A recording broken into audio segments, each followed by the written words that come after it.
In today's video, I'm going to be showing how you can turn borax into the semi-metal element boron. How I'm going to do it is by firstly reacting the borax with hydrochloric acid to make boric acid and then decompose it to form the oxide, which is then reduced to form the element. To firstly make the boric acid, I weigh out 95.4 grams of borax to a beaker. The borax is then dissolved in 500 milliliters of hot water. I then stirred it around to make it dissolve more quickly. After a few minutes, all of the borax dissolved. To the borax solution, I added in 39 milliliters of concentrated hydrochloric acid. The hydrochloric acid will react with the borax to form tetraboric acid and sodium chloride. The tetraboric acid is then hydrolyzed to form orthoboric acid, which is the product we want. The solution is then boiled down until the total volume is around 400 milliliters. I then left it to cool in the freezer for a few hours. After cooling, the boric acid crystallized out. It's important to not let the solution cool for too long, as the sodium chloride might also start to crystallize out. I vacuum filtered the solution in order to separate out the boric acid. The wet boric acid is then transferred onto a sheet of paper. I left it to dry on the paper overnight. Once the boric acid is dry, I weigh out the amount I obtained.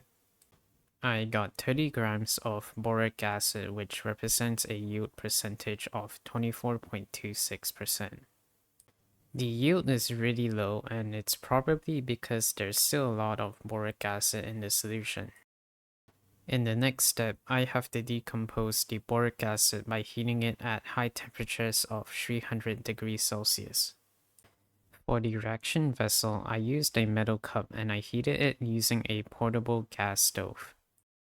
After a minute of heating, steam will be let off from the boric acid as it decomposes. The reaction happening here is that the boric acid decomposes into boron trioxide and water. The reaction is complete once it stops producing steam. Using a hammer, I knocked out the boron trioxide from the cup. It took a few minutes, but I was able to get all the boron trioxide out. I weigh out the amount of boron trioxide made, and it came to be at 11 grams, which represents a 65.16% yield. I transferred the boron trioxide into a mortar and pestle and began grinding it. Using a coffee grinder will work the best for grinding, but I didn't have one. After grinding, I was able to turn most of the boron trioxide to a powder. All of the boron trioxide powder was added to a bigger beaker, and I also added in 11.6 grams of magnesium powder. If I had a chance to do this step again, I would use an excess of magnesium, which I'll explain why later in the video.